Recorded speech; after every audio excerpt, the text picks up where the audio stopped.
Episode के start में हम लोग यहाँ पे वही सीन देखते हैं जहाँ पे कोई बंदा हमें बता रहा होता है कि जो यहाँ पे अपना ड्रग था वो पहले as a helping drug use होता था, यानी कि मेन मेडिसिन के साथ यूज होता था। लेकिन धीरे धीरे लोगों को अपना ड्रग इतना ज्यादा पसंद आने लग गया कि उन लोगों ने उससे अपने डेली लाइफ में यहाँ पे ऐड कर दिया और देखते देखते अपना ड्रग का हर कोई इस्तेमाल करने लग गया। इनफैक्ट उसका इस्तेमाल यहाँ पे बच्चे भी करते थे और लोग उसको यहाँ पे पार्टीज में भी यूज करते थे। लोग तो यहाँ पे उसको अपना गम बुलाने के लिए भी यूज करते थे क्योंकि अपना ड्रग हर चीज से यहाँ पे उनको फ्री कर देता था। लेकिन किसे पता था कि अपना ड्रग के लॉन्च होने के 3 साल बाद ऐसा कुछ हो जाएगा जिसको कोई रोक भी नहीं पाएगा। अगले सीन में हम लोग यहाँ पे एक्सेल को देखते हैं जो कि अपने हाथ में एक ब्रेसलेट बंधा हुआ पाता है। वो पूछता है कि आखिर ये ब्रेसलेट किस काम का है, जिसपे यहाँ पे जो हर्ट होती है स्क्रीन के ऊपर वो बताती है कि इससे वो इसको ट्रैक कर सकती है और ये लोग जहाँ पे भी जाएंगे उसे मालूम पड़ जाएगा। एक्सेल नोटिस करता है कि ये जो ब्रेसलेट होता है ना ये हर किसी बंदे ने पहना होता है, जिसको देखने के बाद एक्सेल बोलता है इसका मतलब यहाँ पे हर्ष ने तुम सबको भी मेरे जैसे ही जमा करा है। अगले सीन में एक्सेल यहाँ पे इनसे कह रही होती कि इनका मिशन है डॉक्टर स्किनर्स को सबसे पहले ढूंढना, इससे पहले उसे और कोई ढूंढे। लेकिन इससे पहले कि हर्ष एक्सेल के ऊपर और यहाँ पे ऑर्डर चला पाती, एक्सेल वहाँ से जंप करता है और यहाँ पे क्रिस के पास से उसकी गन निकाल के उसके ऊपर गन पॉइंट आउट कर देता है। एक्सेल बोलता है कि अब ये यहाँ पे ड्रामा बहुत कुछ हो गया, अब फटाफट से मेरे हाथ से ये ब्रेसलेट निकालो और मुझे यहाँ से जाने दो। लेकिन हर्ष बोलती है कि वो एक बार फंस चुकी है, बार बार नहीं फंसेगी। यहाँ पे जो क्रिस होती है ना वो हर्ष से बोल रही होती है कि प्लीज इसके हाथ का ब्रेसलेट निकाल दो, इसका भरोसा नहीं कि ये क्या पता गोली चला दे। लेकिन अगले सीन में यहाँ पे एक्सेल को उसके ब्रेसलेट में से शॉक लगता है। हर्ष बताती है कि ये ब्रेसलेट तुमको यहाँ पे टाइम टू टाइम शॉक दे सकता है अगर तुम मेरी बातें नहीं मानोगे तो। एक्सेल बोलता है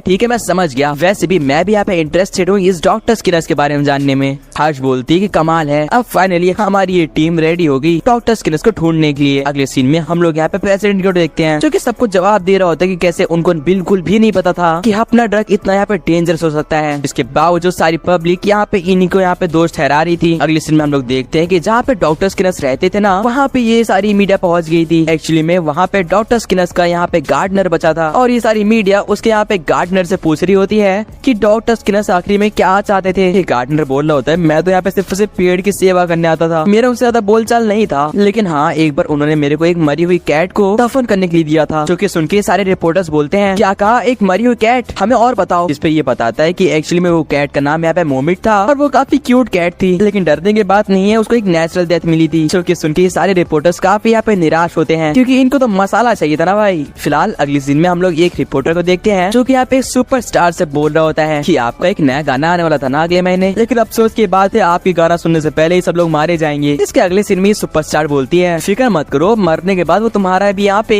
ये वाहियात चैनल नहीं देख पाएंगे। जो कि सुन के इसको यहाँ पे रियलिटी का असर हो जाता है और उसको मालूम पड़ता है कि अगर सब लोग मरे तो इसका भी चैनल डूबेगा। अगले सीन में हम लोग यहाँ पे एलेनिया को देखते हैं जो कि इन दोनों की बातें सुन रही होती है। एक्सेल यहाँ पे पूछ रहा होता है कि हम लोग यहाँ पे डॉक्टर स्किनर्स को पकड़ के करेंगे क्या, जिसपे लेडलैंड बोलता है कि क्या पता हम उससे काफी पैसे निकलवा लें, आखिरकार दुनिया को बचाने का यहाँ पे सीक्रेट हमारे पास होगा। लेकिन डॉगलस बोलते हैं कि ऐसा हम लोग बिल्कुल नहीं करने वाले, इनफैक्ट शायद से हम लोग यहाँ पे हीरोज बनने वाले हैं जो कि इस पूरी दुनिया को बचाएंगे। ये सुन के एक्सेल बोलता है क्या कहा, एवेंजर्स की तरह? एक सेकंड, क्या हम लोग सच में हीरो बनने वाले हैं? अरे यार ये तो सच में कमाल का होगा, लेकिन उसके बावजूद क्या हम लोग ये कर भी पाएंगे? वैसे जरा मेरे को ये बताना सबके सब कि यहाँ पे कितने लोगों ने अपना ड्रग का यूज करा है। इसके अगले सीन में ये सब लोग अपने हाथ को ऊपर कर देते हैं, इसका मतलब इन लोगों ने कभी न कभी अपना ड्रग तो यूज करा ही है। और अगले सीन में एक्सेल भी अपना हाथ ऊपर कर देता है, इसका मतलब ये सब लोग 30 दिन के बाद मारे जाएंगे अगर इन लोगों ने डॉक्टर स्किनर्स को नहीं ढूंढा तो। डॉगलस बताता है कि अब से यही जगह इनका बेस होने वाला है और इसलिए इनको सफाई करने की जरूरत है। वो बताता है कि एक्चुअली में डॉगलस बिल्कुल भी नहीं चाहता था कि एक्सेल इनकी क्लैन में आए। एक्सेल पूछता है भला ऐसा क्यों? इस पे डॉगलस बोलता है कि एक्सेल काफी शो ऑफ करता है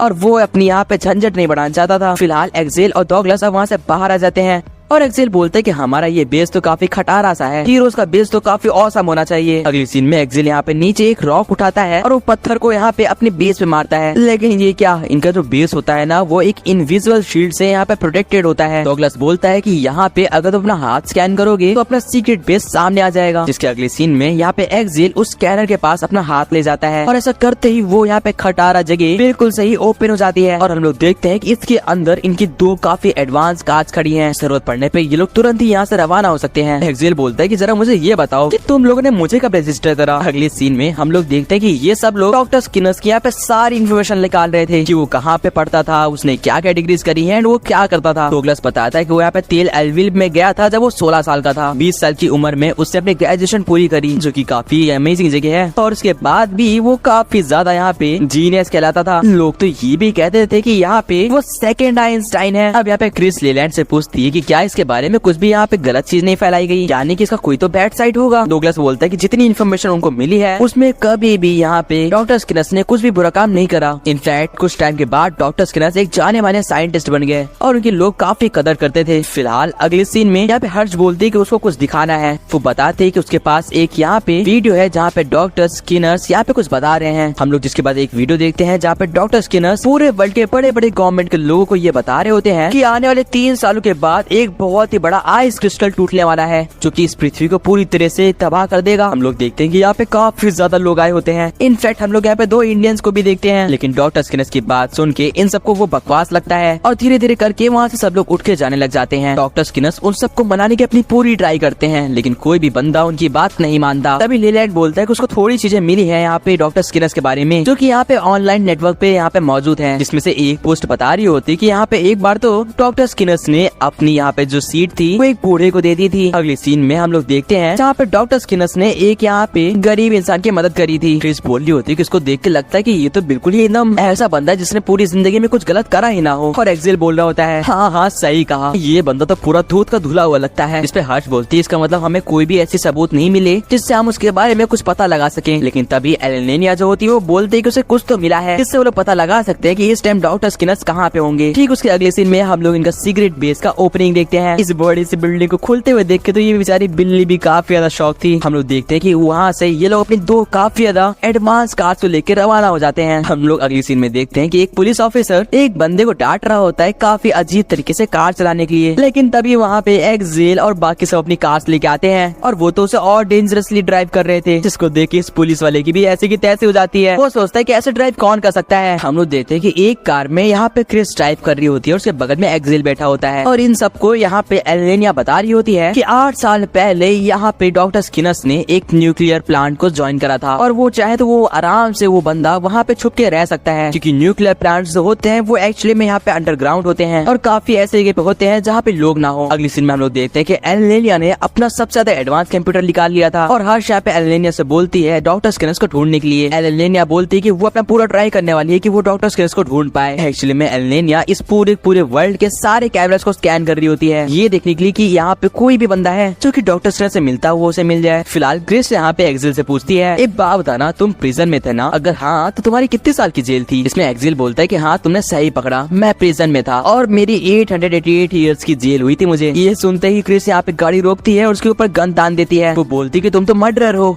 तुमने काफी लोगों की जान ली होगी तभी तुम्हें इतने सालों की जेल हुई है। वो उसे बाहर ढकेल देती है और बोलती है एक इंसान की जान लेने पे भी इतनी जेल नहीं होती जितनी तुम्हें हो रखी है, अब बताओ कि तुमने कितने लोगों की जान ली है। इसमें एक्सेल बोलता है कि मेरी बात तो सुनो, तुम्हें ये बात तो पता है ना कि अगर तुम यहाँ पे प्रिजन को एस्केप करते हो तो तुम्हारी यहाँ पे जो सजा होती है वो दुगनी हो जाती है। जिसपे यहाँ पे क्रिस बोलती है हाँ मुझे ये बात पता है, लेकिन उससे क्या मतलब है। इसमें एक्सेल बोलता है कि उसने इतनी बार यहाँ पे प्रिजन एस्केप करा कि उसकी सजा बढ़ते बढ़ते 888 ईयर्स हो गई, नहीं तो पहले वो सिर्फ 3 साल थी। इसके अगले सीन में हम लोग यहाँ पे लेलैंड को देखते हैं। एक्चुअली में यहाँ पे डगलस और लेलैंड जो होते हैं ना वो एक अलग स्पॉट पे जा रहे होते हैं और यहाँ पे एक्सेल और क्रिस जो होते हैं वो अलग पॉइंट पे जा रहे होते हैं। ये लोग जाते जाते बात कर रहे थे कि कैसे इन लोगों ने कभी न कभी ब्रेसलेट उतारने की ट्राई करी है और उसका इन दोनों को ही कभी न कभी सजा मिली है। यहाँ पे डगलस बोलता है कि अगर कोई हम सब में से सबसे ज्यादा यहाँ पे दिमागदार है तो वो एलेनिया है। इनफैक्ट उसको तो कहीं ना कहीं लगता है कि असली बॉस तो एलेनिया ही है जो कि पीछे से ये सब कुछ कंट्रोल कर रही है। अगले सीन में हम लोग देखते हैं कि यहाँ पे एक्सेल और क्रिस एक बंकर के पास आते हैं। ये वही न्यूक्लियर बंकर होता है जहाँ की इनको यहाँ पे लोकेशन मिली थी और दूसरी साइड यहाँ पे ये दोनों यानी कि लेलैंड और डगलस कोबायाशी शेल्टर पहुंच जाते हैं जहाँ पे कभी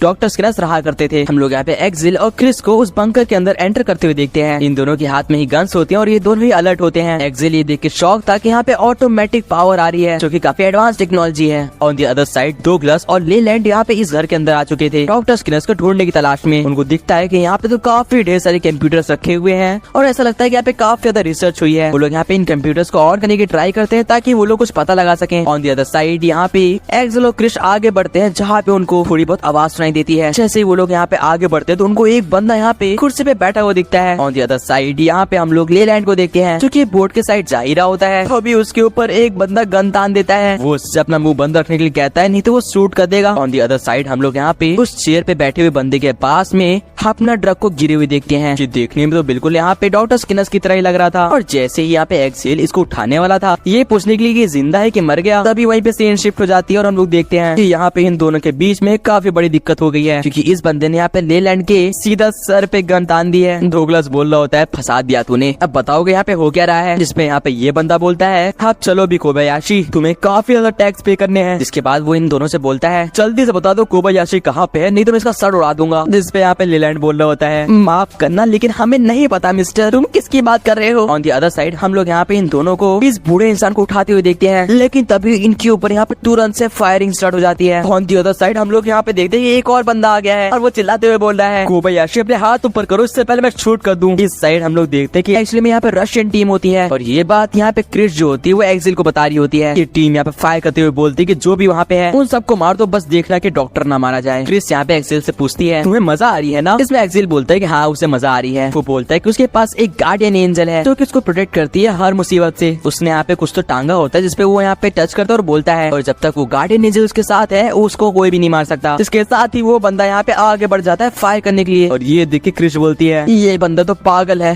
बिल्कुल से पागल। इधर ये सब कंफ्यूज हो रहे थे कि ये सब चल क्या रहा है, ये लोग कौन है और कोबायाशी किधर पे है। हम लोग देखते हैं कि ये बंदे यहाँ पे एक्सेल को दौड़ा लेते हैं और एक्सेल यहाँ पे अपनी पावर को स्किल्स को यूज करके ऊपर चढ़ जाता है। जैसे ही बंदे यहाँ पे आते हैं एक्सेल ऊपर से कूद के इनको खत्म कर देता है। यहाँ पे क्रिस जो होती है वो भी काफी अच्छे से डिफेंड कर रही होती है हर चीज को। ऑन द अदर साइड हम लोग देखते हैं कि यहाँ पे FBI की जो गाड़ियां हैं वो भी आ रही हैं। हम लोग यहाँ पे देखते हैं कि क्रिस जो होती है वो यहाँ पे शूट करते हुए आगे का रास्ता खाली कर रही थी और तभी वहाँ पे FBI की भी रेड पड़ जाती है। हम FBI हैं, अपनी गन्स यहाँ पे नीचे गिरा दो। दूसरी साइड से लोग बोलते हैं, हम रशियन टीम है और अपनी गन्स नीचे गिरा दो। और यहाँ पे एक्सेल बोलता है, हम लेजरेस हैं, अपनी गन्स नीचे गिरा दो। और ये सुन के क्रिस बोलती है, क्या बोला लेजरेस। ये लोग पूछते हैं कि अब ये लेजरेस कौन है भाई। और एक्सेल बोलता है, हम मैं दुनिया के रखवाले जो कि इस दुनिया को बचाने वाले हैं। हम लोग देखते हैं कि ये सब लोग यहाँ पे आप समझ चुके थे कि यहाँ पे ये लोग जिसके लिए आए हैं वो यहाँ पे नहीं है। और ये बंदा जिसको ये लोग स्किनर सोच रहे थे ये तो कोई और ही लग रहा है। ये बंदा जैसे ही उठता है ये इन सबसे माफी मांगने लग जाता है और कहता है, मैं अपने सारे टैक्सेस पे कर दूंगा, मुझे मारना मत प्लीज, मैं प्रॉमिस करता हूँ मैं वापस नहीं भागूंगा और अपने सारे पैसे चुका दूंगा। लेकिन तभी एक्सेल यहाँ पे नीचे आता है, इसको एक मुक्का मारता है और इसकी नाक से आते हुए खून को ये अपने टेस्टर पे लगाता है और ये सबसे बताता है कि ये बंदा डॉक्टर स्किनर्स नहीं है। अगली सीन में हम लोग देखते हैं कि ये लोग भी समझ गए थे कि ये लोग जिसे ढूंढने आए हैं वो यहाँ पे नहीं है।